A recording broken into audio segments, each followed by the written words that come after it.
ကျွန်တော်မိတ်ဆွေ9,000ရအောင်မင်္ဂလာပါဗျ။ဒီကနေ့ပြောမယ်ကျွန်တော်ဒီကာလကမင်္ဂလာတို့ပြောရမှာတော့ကာလမဟုတ်ဘူးဗျ။ကျွန်တော်မြန်မာနိုင်ငံကြီးနော်ဒီအင်မတန်မှအတိဒုက္ခရောက်နေကြတယ်။အဲ့တော့ကျွန်တော်ပြောချင်တာကကျွန်တော်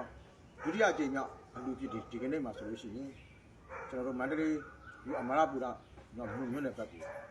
20လီတာအဲ့မှာရေအရန်တော်တော်ဒုက္ခရောက်တယ်ပြောလို့နော်ဒီမန္တလေးမှာဒီငလင်ဘေးဒုက္ခခံရရတယ်ငလင်ဘေးတင်ပြည်သူတက်ပေါ့အမရပူရမြို့နယ်ဘက်မှာရေတံမှု20လီတာကျွန်တော်ဘူး900နော်ကျွန်တော်ဟိုရေတံဘူးကြီးတွေပေါ့နော်ရေတံဘူးကြီးကျွန်တော်ဘူး900ကျွန်တော်ဒီနေ့နော်ဟိုဘယ်လိုဒ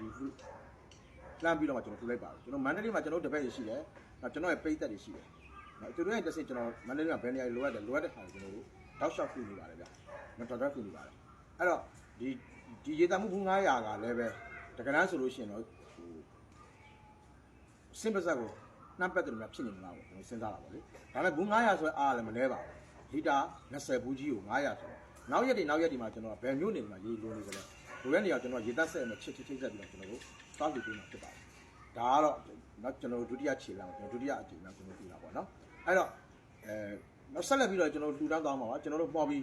းအပါမင်းတွေကရဲ့ကျွန်တော်မရန်တလင်းအယူတော်မင်္ဂလာရေတွေကအောင်နေတာကနေကျွန်တော်လှူဒန်းပေးတာဖြစ်ပါတယ်အခုလောလောဆယ်ကတော့ကျွန်တော်ရဲ့နော်ကိုယ်ပိုင်ငွေကြေးနဲ့ကျွန်တော်လှူဒန်းနေတာဖြစ်တယ်ဟိုနော်ဆရာမင်းမြတ်ဒုက္ခရဲ့နော်ဗီဒီယိုမှာလည်းပြောထားပါတယ်ကျွန်တော်လက်တော်အနေထားရ28ကနိုင်စပြီးတော့မှ27နဲ့ကျွန်တော်ငလမင်းတင်တယ်အဲ့ဒီကနေစပြီးကျွန်တော်တို့တရက်နေ့အထိကိုကျွန်တော်ဝင်တဲ့ဝင်မှုကိုကျွန်တော်ဒါပဲတော့ထူထမ်းသွားတာဖြစ်တယ်အဲ့တော့နောက်ပိုင်းနေမှာကျွန်တော်ပြန်လဲထူထောင်ရေးအထိနော်ကျွန်တော်နေ့စဉ်ကျွန်တော်ရဲ့ဝင်ငွေတဲ့နော်ဟိုအောင်ဒီနေ့ကပိတ်ရပါမနေ့ပြန်စပြီးကျွန်တော်ရဲ့ဝင်ငွေရဲ့30%ကျွန်တော်ဖယ်ခိုင်းထားပါတယ်ဖယ်ခိုင်းတော့အဲ့ဒါကြီးကျွန်တော်တို့ဒီငလင်ဘေးတင်တဲ့ပြည်သူတွေပြန်လဲထူထောင်ရေးပြီးတဲ့အထိအေဂျင့်သွားတဲ့အထိကျွန်တော်တောက်လျှောက်ကျွန်တော်တက်နိုင်တဲ့ဘက်ကနေတော့မှကျွန်တော်ရဲ့ဒီခုနှစ်သားသမီးတွေဗီဒီမေးတယ်ရေလာချေကြတယ်နောက်အစီမံတွေအပ်ကြတယ်အဆောင်တွေအပ်ကြတယ်အဲ့ဒီအထက်ကနေတော့ကျွန်တော်30%ကျွန်တော်နေ့တိုင်းဖယ်မှာပါသူကဟာလာကျွန်တော်ကျွန်တော်ရဲ့6လကြာ6လအထိကြာကျွန်တော်6လတိတိတူနေမှာပါတစ်နှစ်ကြာတစ်နှစ်ထိကျွန်တော်တူနေမှာပါဒါကျွန်တော်ကလုံးဝကြတိဖြတ်ပြီးလာပြီအဲ့ဒါအခုကျွန်တော်မာတီလှူဒန်းငွေကဘယ်လောက်လှူဒန်းမယ်ကျွန်တော်350တိကျွန်တော်ရထားပါတယ်နော်350တိကျွန်တော်အဲ့ကနောက်ဒီဟိုမာတီလှူဒန်းကိုကျွန်တော်ရထားပါတယ်အခုတော့ကျွန်တော်ရဲ့ဟိုတင်နန်းဆင်းတဲ့နော်ဒီနေ့ဆိုကျွန်တော်တင်နန်းဆင်းသွားပါပြီအပတ်စဉ်64မြေဆောင်2025တင်နန်းဆင်းသွားပြီအဲ့တင်နန်းဆင်းတဲ့တပည့်တွေကလည်းသူတို့နိုင်တယ်လို့ပါသူတို့ပြန်မှလမ်းစိတ်တွေရှိသေးတယ်အဝေးပြန်ကြပါနော်အဲ့သူတို့ကလည်းပဲစုစုပေါင်းကျွန်တော်ကိုလှူဒန်းသွားတာပြီ93,900လှူဒန်းသွားတယ်ပေါ့နော်93,900လှူဒန်းသွားတယ်နောက်တစ်ခုကကျတော့ကျွန်တော်တရားကိုလုံနေတယ်ကျွန်တော်ကိုလှမ်းပြီးတော့မှဆက်သွယ်ပြီးအများနဲ့နေရလုံနေတဲ့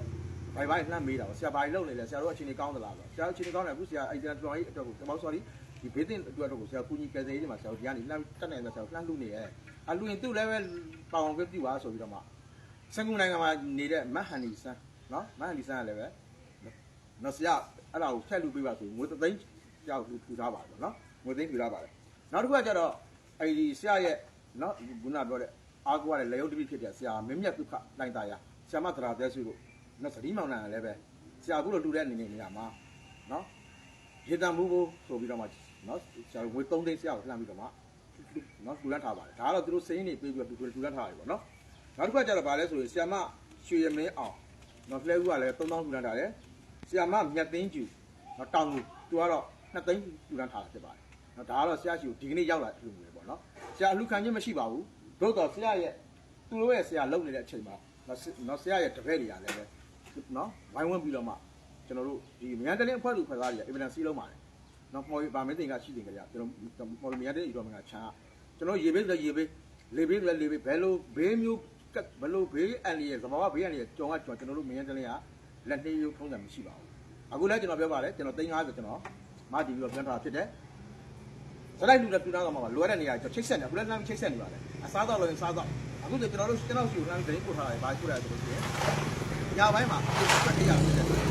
ခြားရီကျွန်တော်တို့ပြောင်းရတာလေးခောက်ကြလေးလို့တဲ့ကျွန်တော်ခောက်ကြလေးကျွန်တော်စုံစမ်းနေပါပြီနော်ဈေးမတက်ပါသေးနဲ့ဆူတောင်းအောင်ပါပေါ့ဈေးမတက်ကျွန်တော်တို့ရှိမှာကအဲ့လိုဒုက္ခရောက်ပြီဆိုလို့ဈေးတက်ချင်တဲ့နော်အတိတ်ကျလေးရှိကြတယ်အဲ့တော့ကျွန်တော်ခောက်ကြလေးကျွန်တော်အိမ်တော်စု200လောက်ကျွန်တော်